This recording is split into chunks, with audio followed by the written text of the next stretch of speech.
All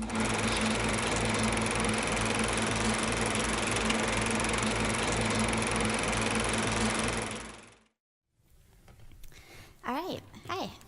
So I'm Anna. A little bit to introduce me. I was a math major in college, then did my PhD in computational biophysics. And for the last few years, I was co-founder and CTO of a clean energy startup called Walk Time. Actually a little bit similar to the Can I Turn It On site that Tom Dyson mentioned yesterday. And I was the lead Django engineer there. So if you saw my DjangoCon talk last year, that was about the work I did at that startup. And I'm really excited to start a new job next week as a data scientist at Stitch Fix in San Francisco. But today I won't be talking about writing all that code. I'll be talking about something that can get in the way of writing code, since we're all humans who live and work in the world with other humans. Unconscious bias. So to get started, let's get on the same page about what bias is. Bias is prejudice in favor of or against one thing, person, or group compared with another, usually in a way considered to be unfair. Unconscious or implicit bias is bias that you have even though you don't consciously agree with it or even know it's there. Most people don't want to be racist or sexist, but a lot of us are unconsciously biased against certain groups anyway. This starts with negative stereotypes from the world around us. So things we see in TV shows and movies, hear on the radio, read in books and on the internet, and pick up from friends and family. Even if we don't consciously agree with these stereotypes, they can still sort of worm their way into our subconscious brains and influence how we think and act. So I'd like to call attention to a few key negative stereotypes. Historically, men have worked while women have stayed home with the kids. Women can be beautiful or intelligent, but not both. And African Americans are commonly portrayed as criminals. And positive stereotypes can be just as hurtful, like that Asian people are good at math. Bias can even come from simple associations of patterns that we notice unconsciously, like that custodians are often racial minorities. And I'm even playing into a pattern right now that women give fewer technical talks. So you may have noticed that at this conference, about 3/4 of the scheduled technical talks are by men, while the non-technical talks are more evenly split.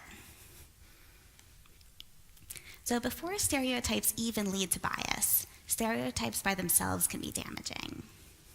Being stereotyped has been found to lead to short-term aggression, inability to focus, resulting in decreased performance, and overeating.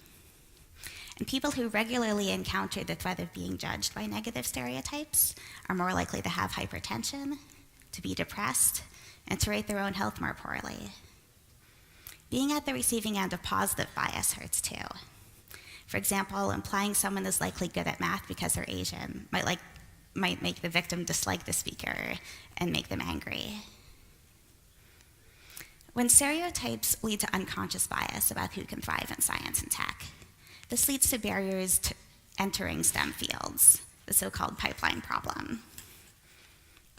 This bias starts at a very early age and happens around the world, so this paper is from Europe. Here, the researchers showed that both explicit or conscious and implicit or unconscious math and language stereotypes influence whether teachers recommend boys and girls for math and science or for language-oriented schools. This bias persists from grade school all the way through the graduate school. So from the US, this study now shows how professors respond to emails from fictional PhD applicants more often when they perceive the applicant as a white male, compared to white females, Black people, Hispanic people, Indian people, Chinese people, sort of anyone else. And the pipeline is only the beginning of the harmful effects of stereotypes. Once marginalized people get their foot in the door, unconscious bias also leads to barriers to rising in tech. In another European study, the researchers found that there are systematic differences in job descriptions between male-dominated and female-dominated fields. Plus, the researchers found that women are less likely to think they belong in job roles that are advertised with more masculine wording. Even if they have the skills to do the job well, the women will find the job just less appealing. Once you've applied for the job, study after study has found that unconscious bias has found evidence of bias against almost any marginalized group you can think of in terms of who gets called back for an interview. So in this paper, they found bias against openly gay men, even in regions where discrimination against gay people is illegal. This study found bias against people with disabilities, even when the disability was unrelated to the ability to perform the job, and even when that discrimination was illegal. In this study, being a parent hurt job prospects for women, but the opposite was actually true for men. Being a father actually improved job prospects. This finding is from the US, and the same result has been found in China. And one last example here.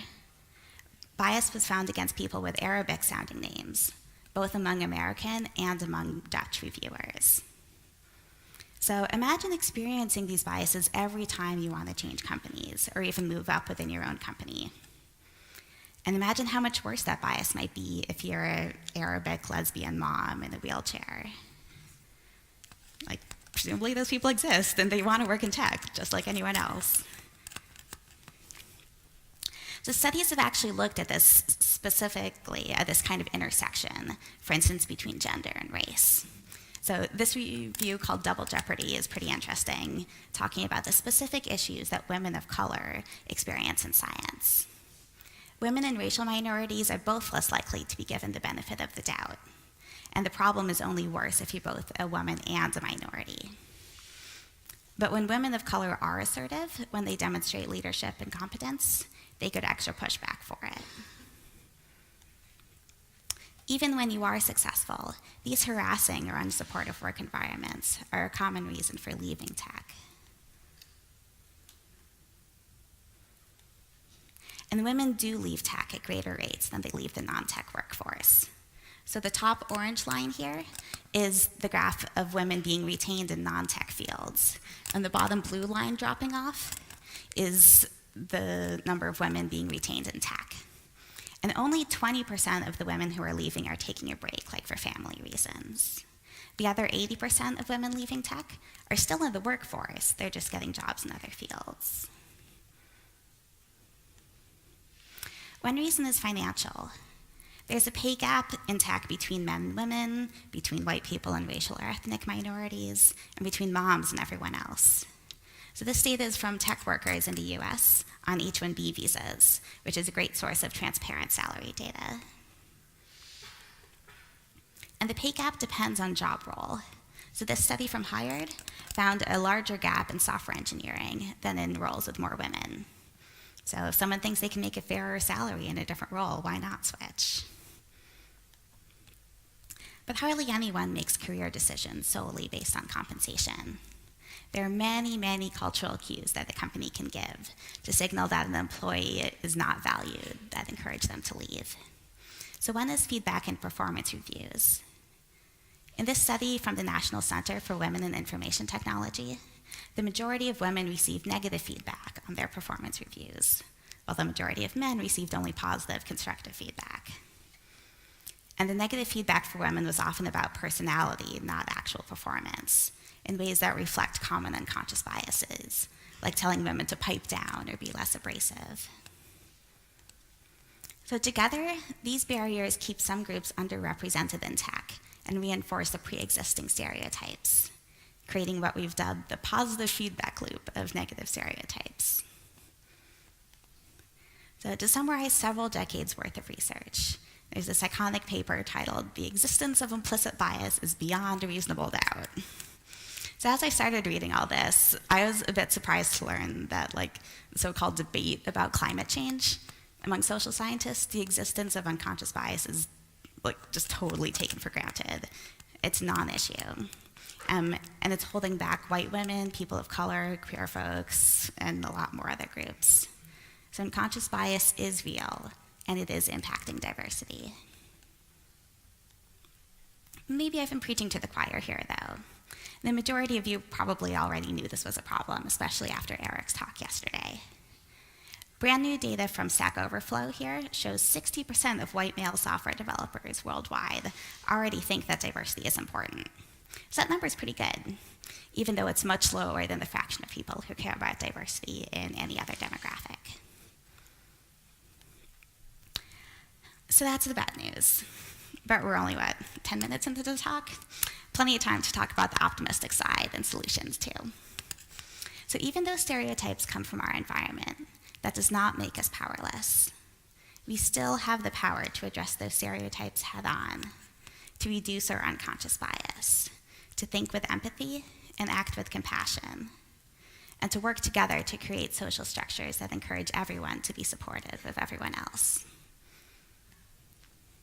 So the Unconscious Bias Project was founded to help us all do just that.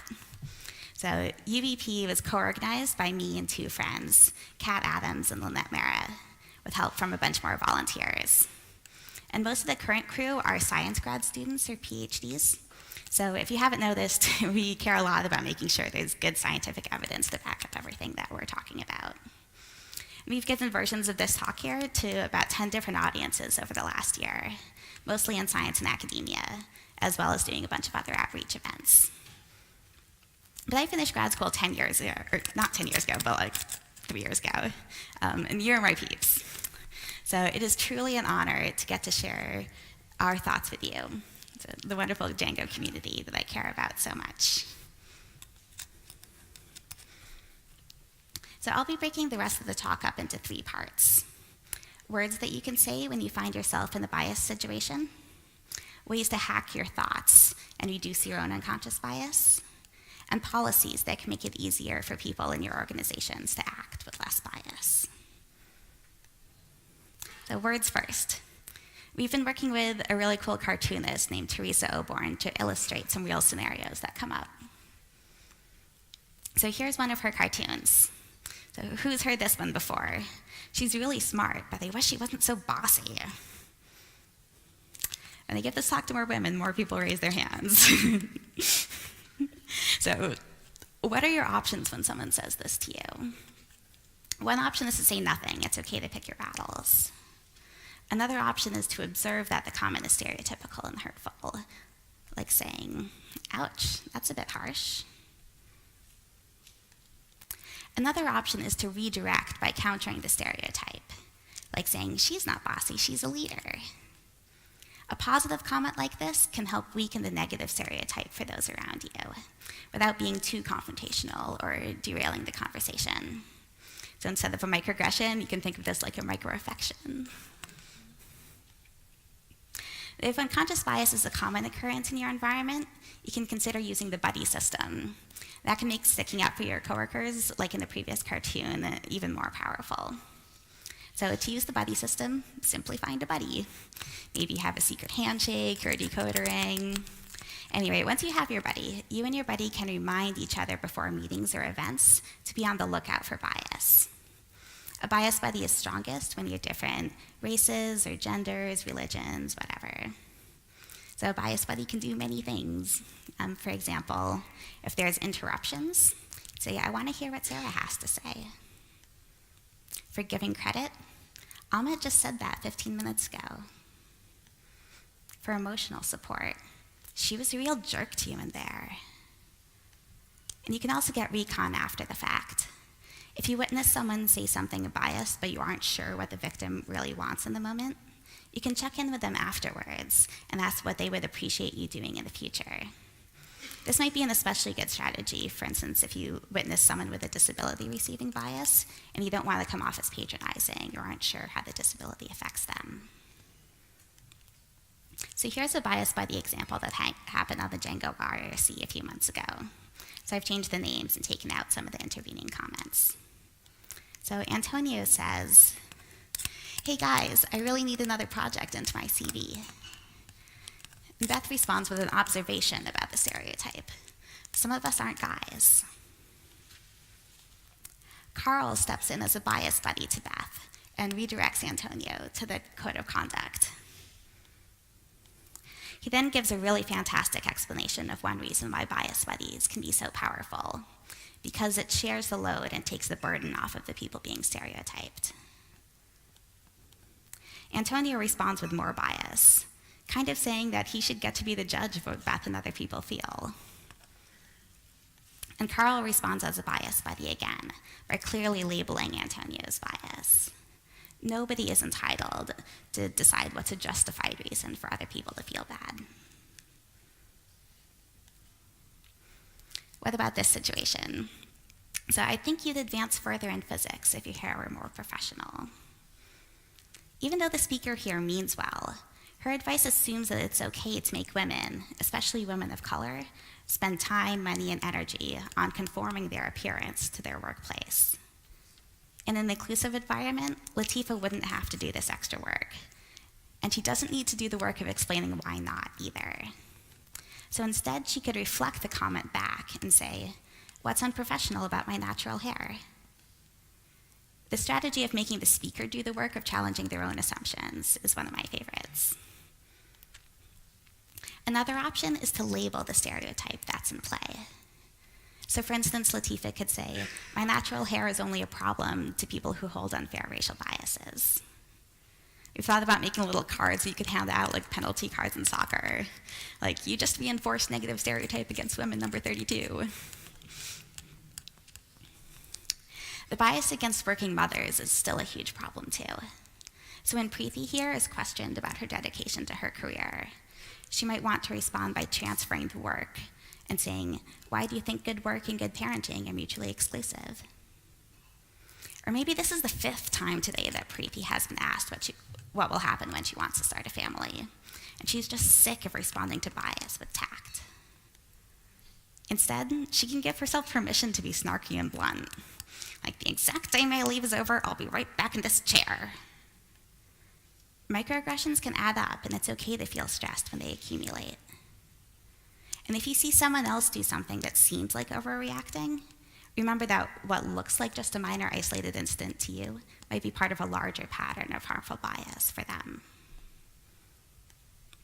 And talking about bias can bring up strong emotions for everyone involved. In the event that an altercation gets really heated or results in someone getting really upset, it can help to have strategies to stay calm if you want to.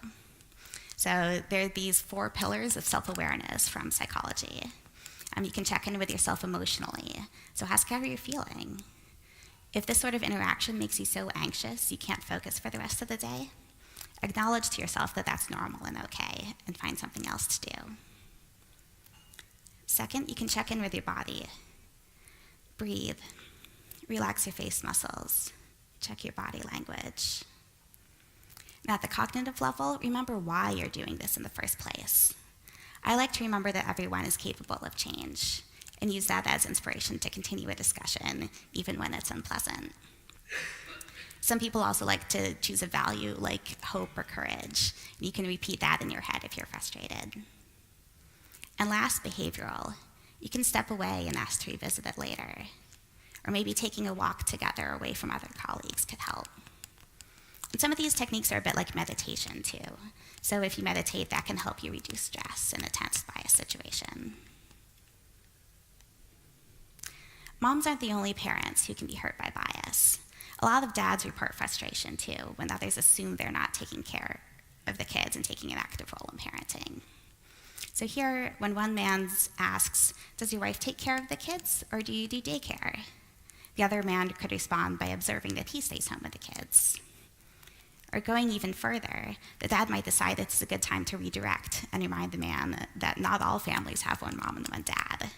Like, my kids have 2 daddies, and my husband works long hours. So this example is a little bit more subtle.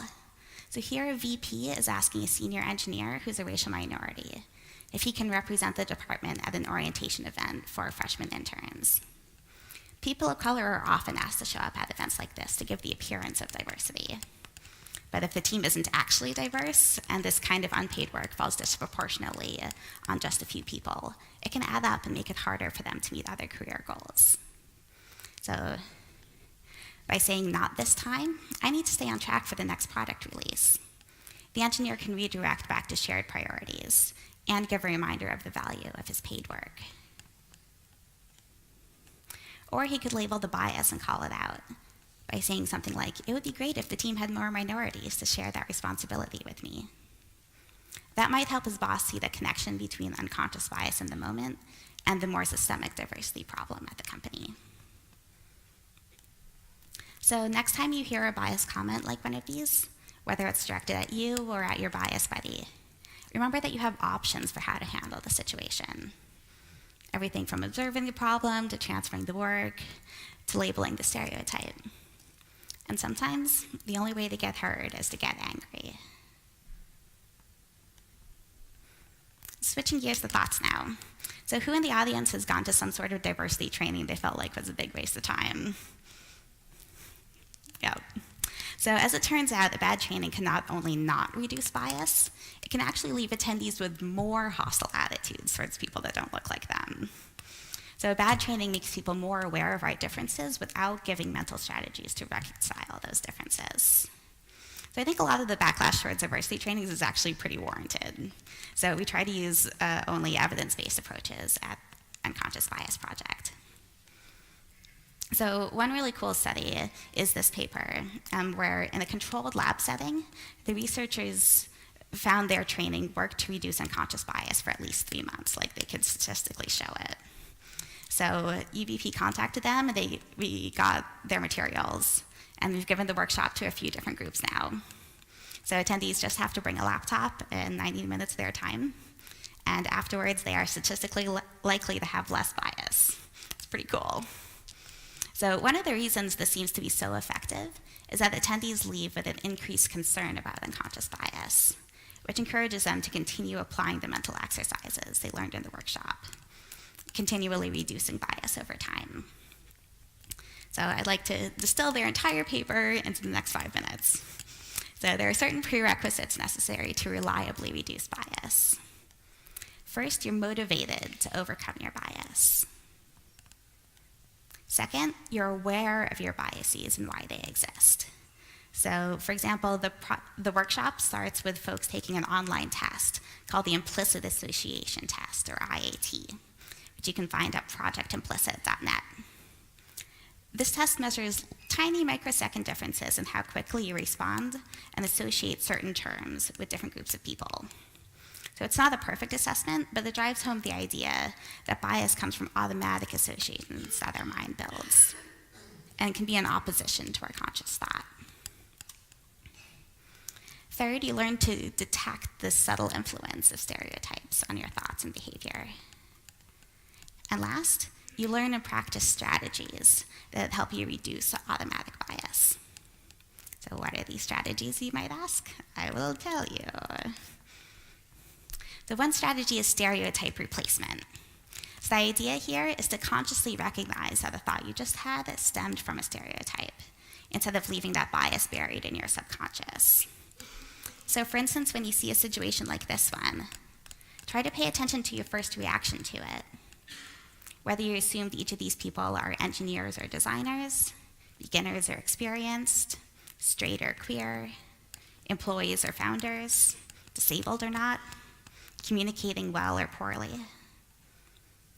Then when you've acknowledged what's going on in your brain, you can choose to replace any biased aspects of your gut reaction with different, less stereotypical thoughts. Another strategy that works well is counter-stereotypic examples.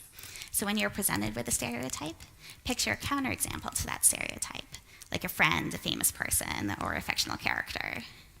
So one paper found that conjuring an image of Obama after exposure to an anti-Black stereotype can be enough to reduce how much someone acts with bias, which is pretty cool.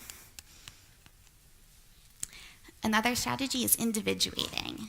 So here, instead of lumping a person in with all the members of some group, try to get to know them as a unique person.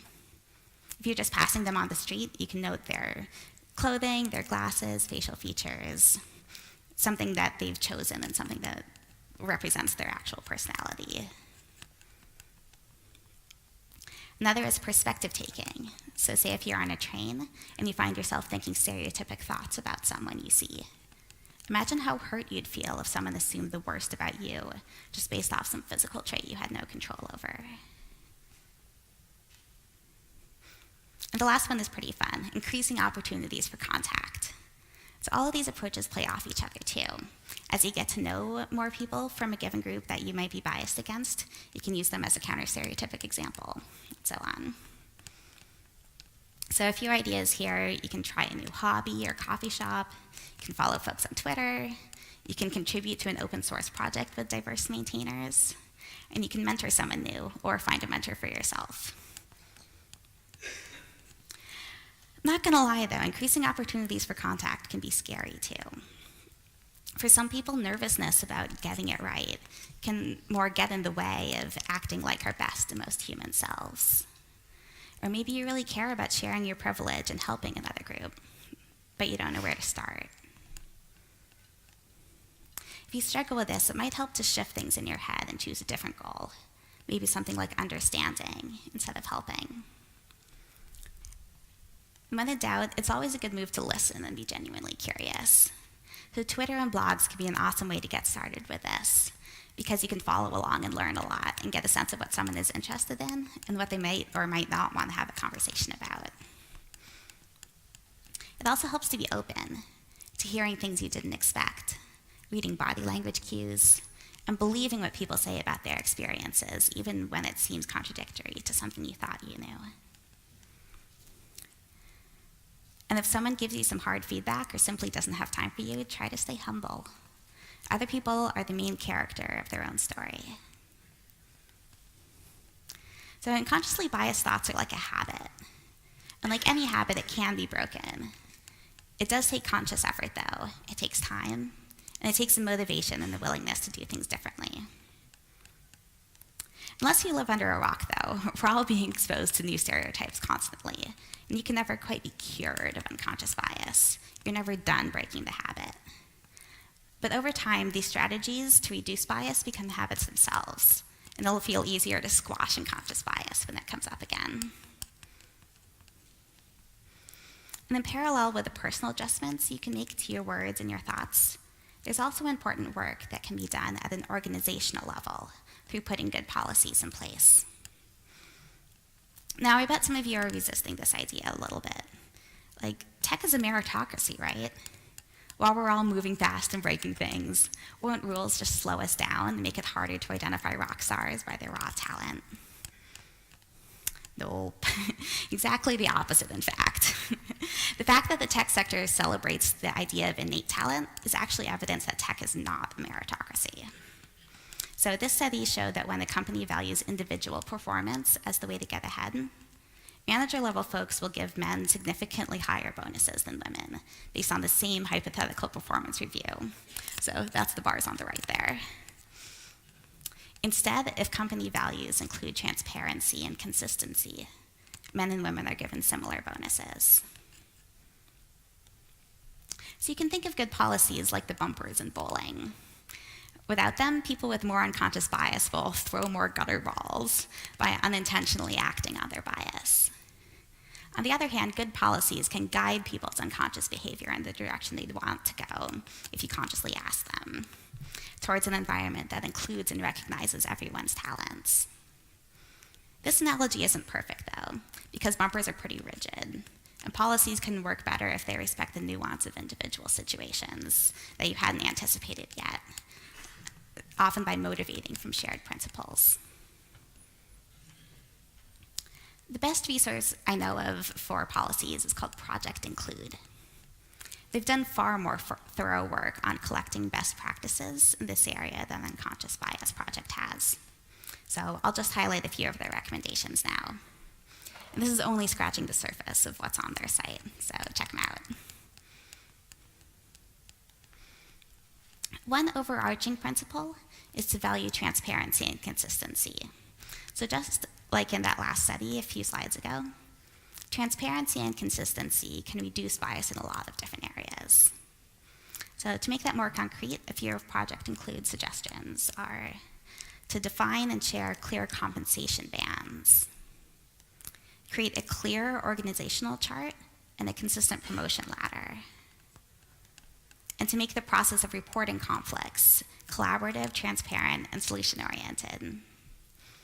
And Project Include is focused on companies, but a lot of their suggestions are transferable to open source projects too. So for instance, the Django Code of Conduct has a transparent section on reporting conflicts. Another principle is train for all the skills. So some actual top-level headings from Project Include cite. Train employees who interview on how to interview. Train managers. And train mentors. So it's kind of crazy that this needs to be said, right? But it really does.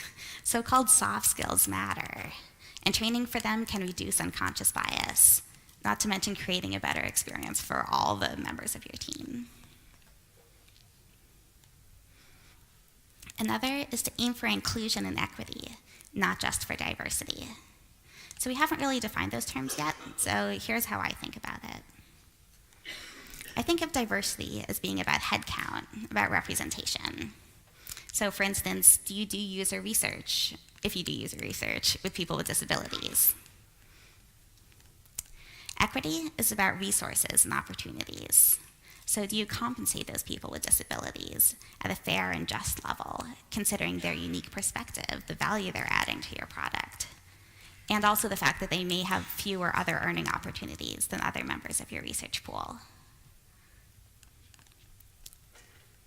And inclusion is the hardest to measure. It's about how marginalized people feel about your culture. So do the people with disabilities come away feeling like valued partners? Do you create an environment where they can provide honest feedback? And do you listen and act on their feedback? So inclusion, equity, and diversity all matter, and they all help each other. So to improve inclusion and equity, Project Include recommends writing inclusive job descriptions. So one cool tool here is called text.io, which is a startup that helps you point out masculine and feminine wordings in your job descriptions and help shift the balance. Another is expanding benefits beyond young single employees. So things like flexible hours for childcare and elder care. And another recommendation is account for power dynamics during conflict resolution. So focusing on diversity without also including inclusion and equity, it can sometimes create a situation where you get diverse people in the door to get your metrics up. But if they encounter high levels of unconscious bias on your team, they'll just be quicker to leave again. So if you make inclusion, equity, and bias reduction priorities too, marginalized people might be more likely to stay on your team and to bring their friends along. Then everyone gets more friends. And for even more suggestions, just seriously folks, like stick around this week.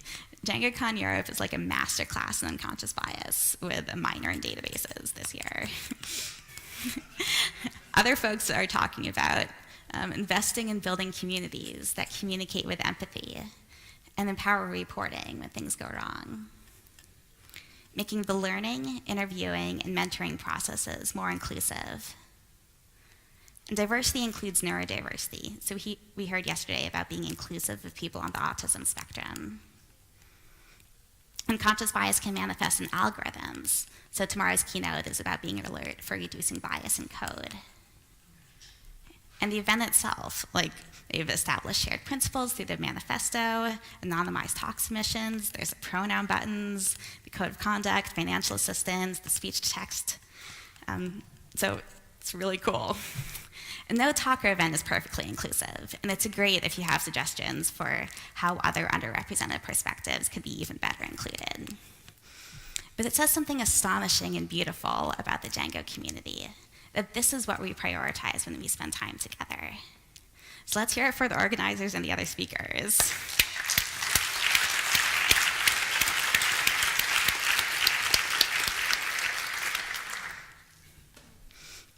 And with that, let's wrap it up. So yes, unconscious bias is a real problem that really hurts people. And yes, ways to reduce unconscious bias are real too. And no matter what roles we play in different situations and different organizations, we each have options for what to say in the moment when we see or experience unconscious bias, and what policies we can advocate for that guide everyone towards less bias. And even though most of us have unconscious bias, those biases don't own us. With dedication, we can practice breaking the bias habit and becoming closer to the people we want to be, and becoming closer to each other. So thanks so much. I'd like to give a shout out to my co-organizers at the Unconscious Bias Project, Kat Adams, the founder, and Lynette Mara, and also to Teresa Oborn, our cartoonist. So they've developed a lot of the content for this talk and for our website, unconsciousbiasproject.org, and have simply wonderful humans to work with. I'm really excited about where UVP is at right now. So just in the last 2 weeks, we've set up nonprofit status officially. We've gotten invited to speak at NASA and to the California State Legislature. And we hosted a screening and discussion of Thelma and Louise at Oakland's coolest movie theater. So fighting bias can be fun too. And we're in the really early stages of figuring out how we want to scale up our outreach to the tech community and how to spread outside of the San Francisco Bay Area where we're based. So I can't wait to talk with you all more and hear your ideas about how we can work together. So I won't be taking questions now, but we can talk in person and on Slack. Thanks.